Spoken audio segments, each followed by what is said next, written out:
Using his full and proper legal authority, President Trump imposed universal tariffs and reciprocal tariffs on Liberation Day to address the extraordinary threat to our national security and economy posed by large and persistent annual U.S. goods trade deficits. The United States has run a trade deficit of goods every year since 1975. In 2024, our trade deficit in goods exceeded $1 trillion. Everybody agrees this is unacceptable.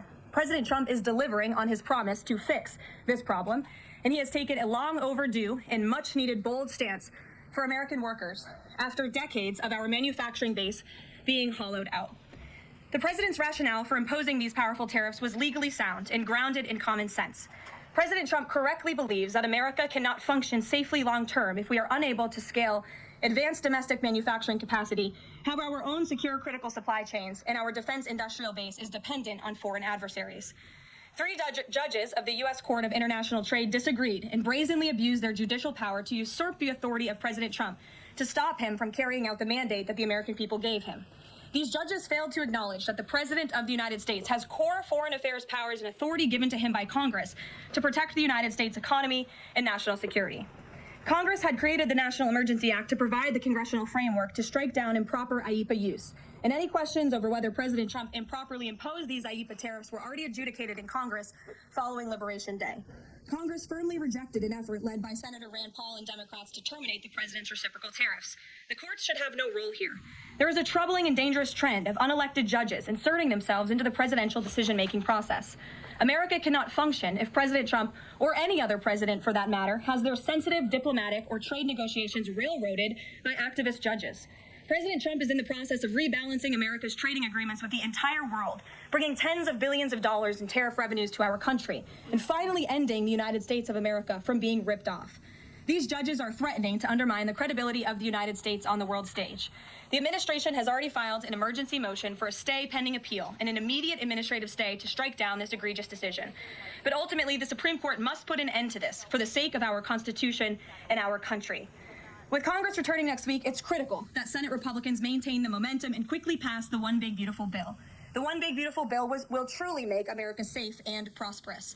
The One Big Beautiful Bill includes the largest border security investment ever. That's why the law enforcement groups are lining up to encourage its swift passage. The National Fraternal Order of Police, the largest police union in the country, just endorsed key provisions of the bill. The FOP president announced their strong support, saying the One Big Beautiful Bill Act is more than legislation. It is a promise kept to the public safety officers across the country and a bold step toward an economy that respects, rewards, and uplifts the people who keep it safe. And the National Border Patrol Council, which represents nearly 20,000 Border Patrol agents, hailed the legislation as well. The group's president said this legislation provides a once-in-a-generation investment in the border security of our great country and will make America safer. The One Big Beautiful Bill will guarantee we can permanently have the safest, strongest, and most secure immigration system in American history. I also want to take the opportunity to debunk some false claims that have been circulating in the press about this bill. The blatantly wrong claim that the One Big Beautiful Bill increases the deficit is based on the Congressional Budget Office and other scorekeepers who use shoddy assumptions and have historically been terrible at forecasting across Democrat and Republican administrations alike. For example, just before Congress enacted the original Trump tax cuts at the end of 2017, the same CBO projected that growth would average a mere 1.9% over the next 10 years. However, by 2019, actual growth had surged to 3.4% once the Trump tax cuts went into effect, exceeding the CBO forecast by nearly 2 full percentage points. The CBO's latest forecast makes the same anemic growth assumptions as they did in 2017, missing the impact of the One Big Beautiful Bill. The CBO assumes long-term GDP growth of an anemic 1.8%, and that is absurd. The American economy is going to boom like never before after the One Big Beautiful Bill is passed. The largest middle-class tax cut in history, massive deregulation, and the most aggressive domestic energy exploration ever will fuel small businesses, further boost private investment, increase workers' wages, and supercharge economic growth. The Council of Economic Advisors has factored in the effects of all these pro-growth policies and estimated in their own analysis that growth will average 3% in the long run after the One Big Beautiful Bill is passed, which is nearly double the ridiculous CBO projection. This higher growth would result in $4.1 trillion in additional revenue over the next 10 years. Between the common sense spending reforms contained in the One Big Beautiful Bill and the robust economic growth that will be generated as a result of it, there will be no increase to the deficit. The same analysis from the CEA shows just how this historic package will unleash prosperity and ignite a blue-collar boom across America. But if the radical Democrats get their way and the One Big Beautiful Bill does not pass, Americans will face a whopping $4 trillion tax hike. This is unacceptable to President Trump. President Trump will not allow Democrats to massively raise Americans' taxes. Senate Republicans must get this bill passed. Failure is not an option. The American people are counting on Republicans to deliver. In other news, despite all the doom casting from the media, Americans are growing more and more optimistic about the economy under this president. Consumer confidence surged in May with the biggest monthly jump in 4 years, smashing expectations. According to the release from the Consumer Confidence Index, the increase in confidence was broad-based across all age groups, income groups, and political affiliations. Our country is clearly heading in the right direction under President Trump's bold leadership. For the first time in history of Rasmussen polling, a majority of Americans believe the country is on the right track. It's unsurprising because the president is fulfilling the promises he made to the American people. Here in our new media seat today, we have the editor-in-chief of The Federalist, Molly Hemingway. The Federalist is led by Molly and Sean Davis and provides fearless journalism and coverage of politics and culture to millions of readers all over the world. Thank you for being here, Molly, and why don't you please kick us off? Thank you, Caroline. Thank you. In the first Trump administration, there was an effort to stymie the agenda of Trump through the Russia collusion hoax perpetuated by many people in the media, including some people seated here, or the media outlets they represent, and other Democrats as well. The second Trump administration, to reference what you said at the beginning, seems to be subject to an effort to stymie the agenda using rogue lower court judges. You mentioned that the Supreme Court could and should do something to rein in these lower court judges. Also, Congress could do something about it, but they don't seem terribly interested in it. It also seems there's not much of an actual coordinated effort from this White House to take and tackle this effort from judges, Democrats and other people using these judges to stymie the agenda. Is there an actual effort by this White House to tackle this issue in a comprehensive way? And if so, what is it? There is an effort by this administration to tackle these rogue judges and the injunctions and the blockades that we have faced in our broken judicial system in every case. I mean, we have seen time and time again these lower district court judges ruling against this administration in the president's basic executive authority and powers. And this administration is fighting every single one of those battles in court, including already the block that came down from the tariff court, the IEPA court last night. And as on my way out here to the briefing room, I understand that there was another district court judge right here in Washington, D.C. who ruled against the president's tariff power. And I will get to the heart of your question, and I'm glad that we are addressing this in the room today, because nationwide injunctions ordered against the first Trump administration, Trump 1.0, account for more than half of the injunctions issued in this country since 1963. And President Trump had more injunctions in one full month of office in February than Joe Biden had in 3 years. And let me roll through some of these radical injunctions to paint the picture for the American people at home. These are not just talking points. These are real judges in the court of law who are trying to block the president's power and the policies that he was elected to enact. For example, a court ordered the Trump administration to return already deported terrorist aliens back to the United States. A court has ruled the Trump administration can't even temporarily pause our refugee programs. Courts prohibited the Trump administration from eliminating federal funding for child transgender surgery and mutilation, a practice that the American people overwhelmingly reject.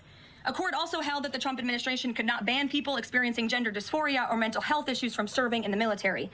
Ridiculous. Courts prohibited the removal of transgender women from women's prisons, despite potential physical harm to real women in those prisons, biological women. A Northern District of California judge issued an absurd ruling that the president cannot fire people within the executive branch without Congress passing a bill, even though Congress has expressly authorized the president through the Office of Personnel Management to authorize reductions in force across agencies. A court also ordered the Trump administration to rehire thousands of already fired employees in several cases. A federal judge blocked the Trump administration from defunding the Department of Education, another signature campaign promise that this president has the power to implement. Courts ordered the Trump administration could not eliminate funding for illegal DEI programs, hence the word illegal. These are illegal programs to begin with, and now the courts are trying to say this president can't roll them back. And a district court judge prohibited the president from issuing any categorical funding freezes. And then another court ordered on top of that the administration makes $2 billion of payments in 36 hours. These are just a few of the ridiculous orders that we have seen from lower district court judges every day, and we hope that the Supreme Court will weigh in and rein them in. But White House advisor Stephen Miller says it's judicial tyranny. Some people are calling it a judicial coup. You're saying you're responding to each and every one of these actions, efforts by these judges to delay or thwart the implementation of the agenda. But is there going to be anything more than that, or is it just going to let this operation continue, even though it could delay everything for years until the presidency is over? The administration is operating under the directive given to from the president that we need to comply with the court's orders. He's made that very clear, but we're going to fight them in court, and we're going to win on the merits of these cases because we know we are acting within the president's legal and executive authorities. And thanks for being here. Dave. Thank you, Karoline. Question on tariffs, but first actually some foreign policy news. Some breaking news. Some local Israeli media is reporting that Prime Minister Netanyahu told hostage families that he's accepted a 60-day truce offer. So can you confirm, have Israel and Hamas agreed to a truce? I can confirm that Special Envoy Witkoff and the president submitted a ceasefire proposal to Hamas that Israel backed and supported. Israel signed off on this proposal before it was sent to Hamas. I can also confirm that those discussions are continuing, and we hope that a ceasefire in Gaza will take place so we can return all of the hostages home, and that's been a priority from this administration from the beginning. I won't comment further as we are in the midst of this right now. Clear, you don't know if Hamas has accepted it. Not to my knowledge, but certainly if that becomes the case and this ceasefire goes into effect, you'll hear it directly from myself, the president, or Special Envoy Witkoff. And on tariffs, Kevin Hassett earlier this morning, he brushed off a legal ruling, called it a hiccup, and he said that trade deal negotiations would continue. Why would other countries continue these trade deal negotiations given the ruling? Because other countries around the world have faith in the negotiator-in-chief, President Donald J. Trump. And they also probably see how ridiculous this ruling is, and they understand that the administration is going to win, and we intend to win. We already filed an emergency appeal. We expect to fight this battle all the way to the Supreme Court. These other countries should also know, and they do know, that the president reserves other tariff authorities, Section 232, for example, to ensure that America's interests are being restored around the world. But I can confirm that our ambassador for trade, Jamison Greer, already heard from countries around the world this morning who said they intend to continue with these negotiations. Peter. Thank you, Karoline. So many of the president's plans right now are being blocked by courts. If the courts are going to be the ones who are shaping policy, does the president wish he would have just become a judge instead? I think the president would take this job over being a judge, and certainly the president is acting within his authority. He wishes judges would do the same. But so the courts are basically telling you guys they think that the White House's policies, the president's policies, are in some way against the law. So why can't President Trump ask the Republicans that control the House and the Republicans that control the Senate just to make a new law? Well, these laws have already been granted to the president by the Constitution and by laws that have been previously passed. I'll give you another example. For instance, we've been blocked in court for the revocation of visas from individuals who have the privilege of studying in the United States of America. Secretary of State Rubio has simply used his authority to revoke those visas, to revoke that privilege, and we've seen the courts try to block that. So if these judges want to be the Secretary of State or they want to be the president, they can run for office themselves. It should be the other way around. But all of the actions the president has taken rely on legal authorities that have already been granted to him by our nation's existing laws. And on a different topic, there are some folks in President Biden's inner circle who are now in talks with Republicans in Congress to give interviews about how they may have handled President Biden's decline. Is the president satisfied with aides only sitting for these transcribed interviews, or would he also like to see some kind of testimony from the former First Lady, Dr. Biden? I think, frankly, the former First Lady should certainly speak up about what she saw in regards to her husband and when she saw it and what she knew, because I think anybody looking, again, at the videos and photo evidence of Joe Biden with your own eyes and a little bit of common sense can see this was a clear cover-up, and Jill Biden was certainly complicit in that cover-up. There's documentation, video evidence of her clearly shielding her husband away from the cameras. They were just on The View last week. She was saying everything is fine. She's still lying to the American people. She still thinks the American public are so stupid that they're going to believe her lies. And frankly, it's insulting, and she needs to answer for it.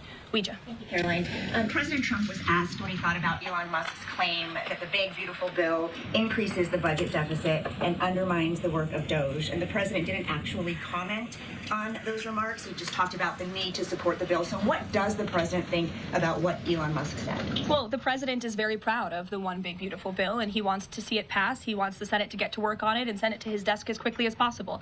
Of course, as you know, Elon Musk announced last night his departure as an official special government employee from the Trump administration. We thank him for his service. We thank him for getting Doge off of the ground, and the efforts to cut waste, fraud, and abuse will continue. So he doesn't have any comment about Musk saying it adds to the deficit and it undermines all his work? The president commented on this. I commented on it. I told you that this bill saves $1.6 trillion according to the Council of Economic Advisors and the analyses that the president believes in. So he gave a comment. I give a comment. Just because you don't like that comment doesn't mean it's not a comment. Rachel. Thanks, Caroline. Back on trade, I know you said the White House is going to fight this ruling in court.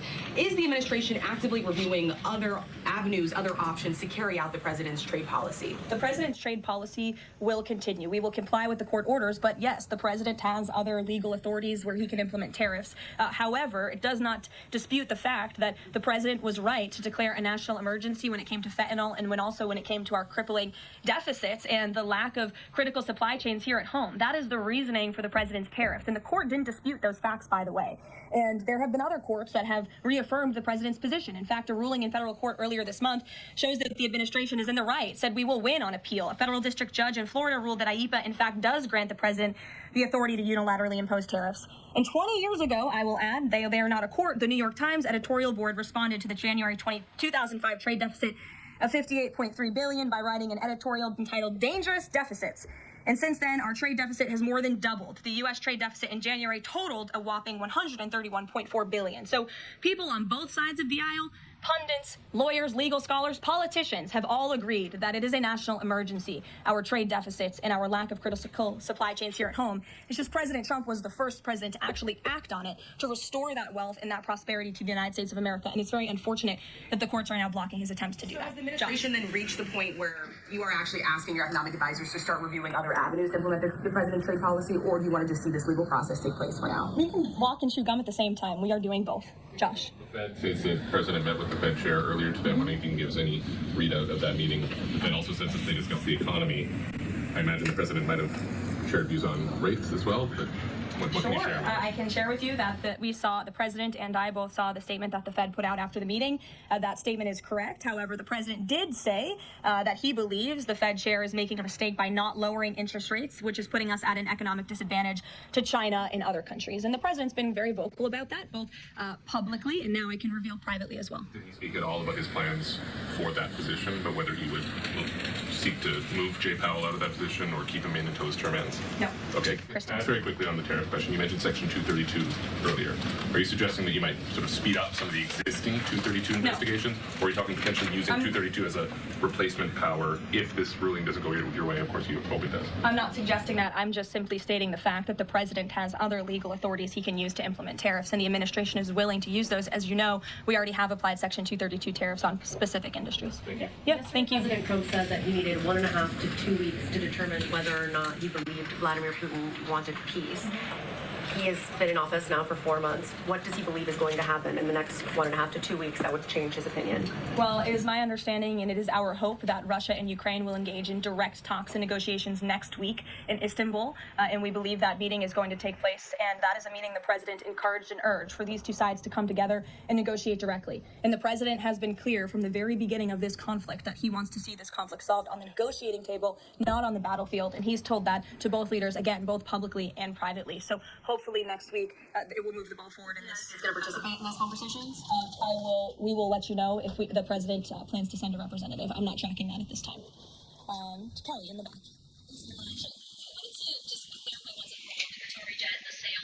Because the Qatari government is asking the U.S. to clarify that the jet's pending transfer was initiated by the Trump administration. So is this something that the White House is going to do? The amount of questions we've received, and we've been incredibly clear, and I have answered this, the president has answered this, the Department of Defense has answered this. This is a government-to-government gift transfer from the Qataris to the Department of Defense to the United States Air Force. It is now in their hands, and for further details on where that stands, I would defer you to the Department of Defense and the United States Air Force. I have nothing more for you on that. Deanna. Caroline, 2 questions, one on Big Beautiful Bill, one on immigration. Sure. Yesterday, Trump said, we'll be negotiating that bill, and I'm not happy about certain aspects of it, but I'm thrilled by other aspects of it. Wondering if you could, share any specifics on that. And on immigration, do you know how many illegal migrants have taken Trump's voucher program so far and have deported themselves?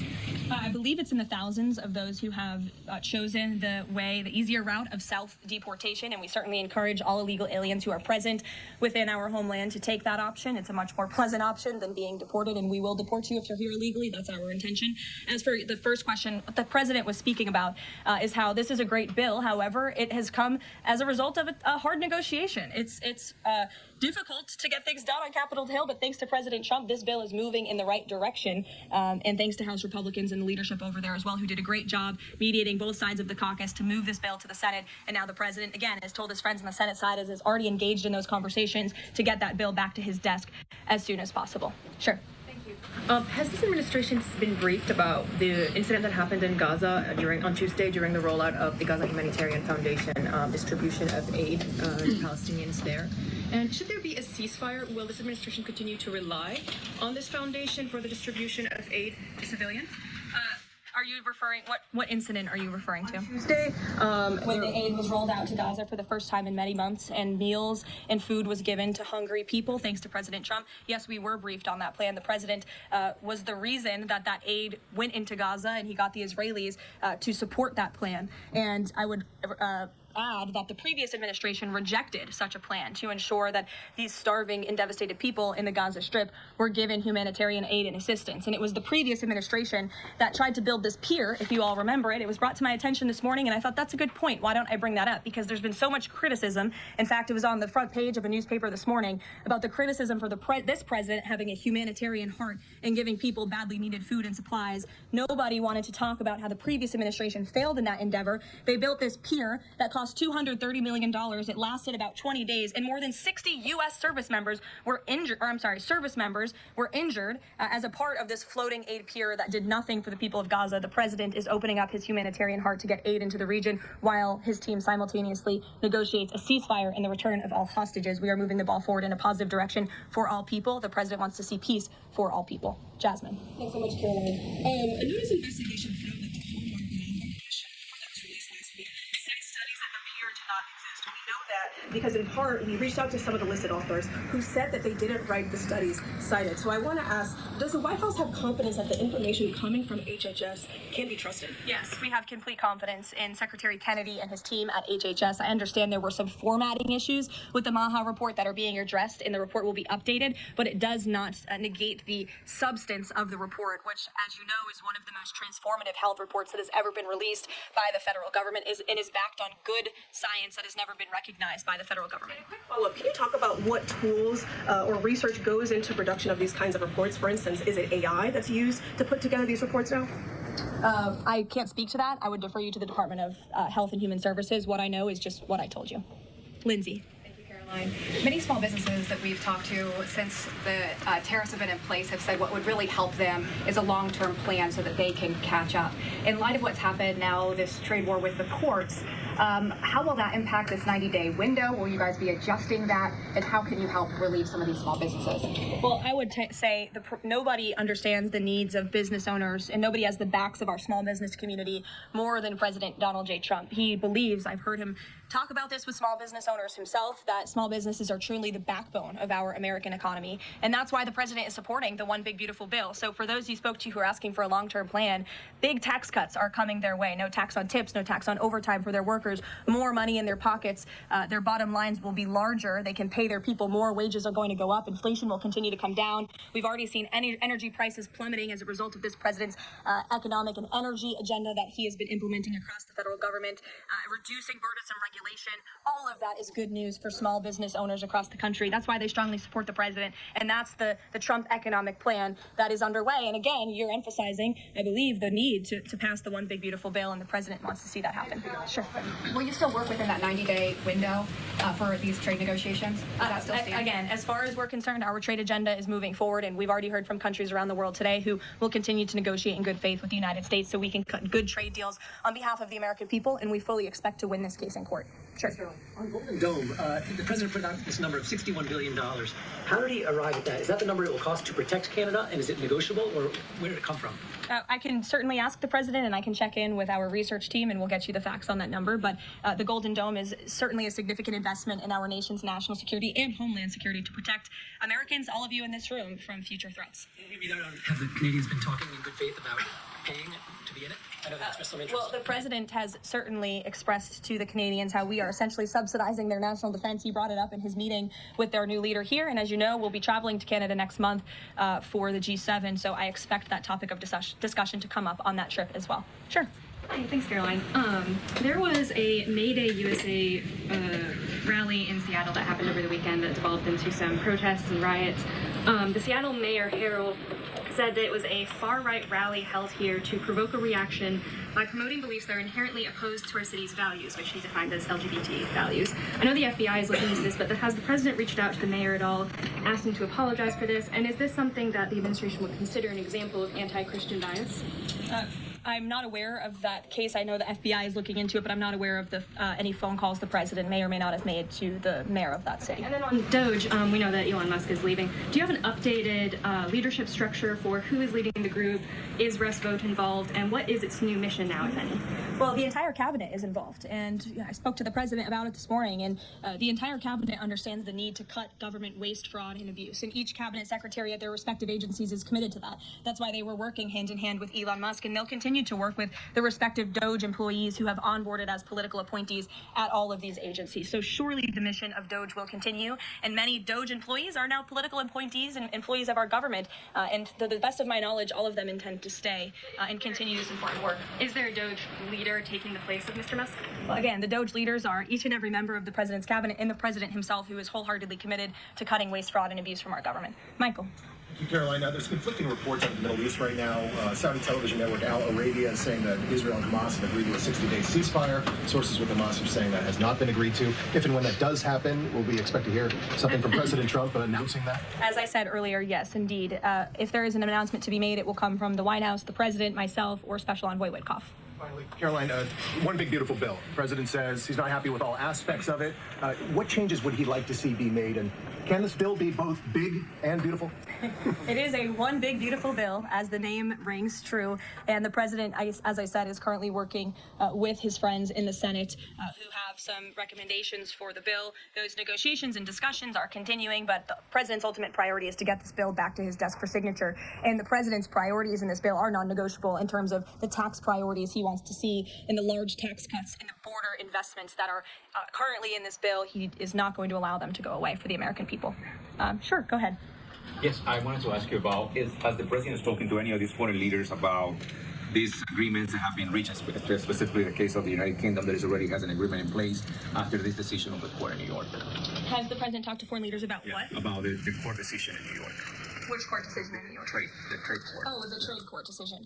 He did speak to the leader of Japan this morning, and he said that was a very good call and a good discussion. And as I said, the president's cabinet, Secretary Lutnick, Secretary Bessent, and Ambassador Jameson Greer have all been in touch with their counterparts in countries around the world to let them know the United States will still be at the negotiating table, and we still expect countries around the world to treat us fairly. Again, I will just close by saying that how ridiculous it is that we've been ripped off. Our middle class has been hollowed out. Our manufacturing base has left and gone overseas. Jobs have been offshored, and now no court did anything about that. No court did anything about hundreds of thousands of people being put out of work, about thousands of factories being closed down, about our deficits going to dangerous levels, as the New York Times has said. But now a court is trying to stop a president from trying to correct those wrongs of the past, and this administration will continue to do that. It's a promise the president made to the American people, and it's a promise they elected him on.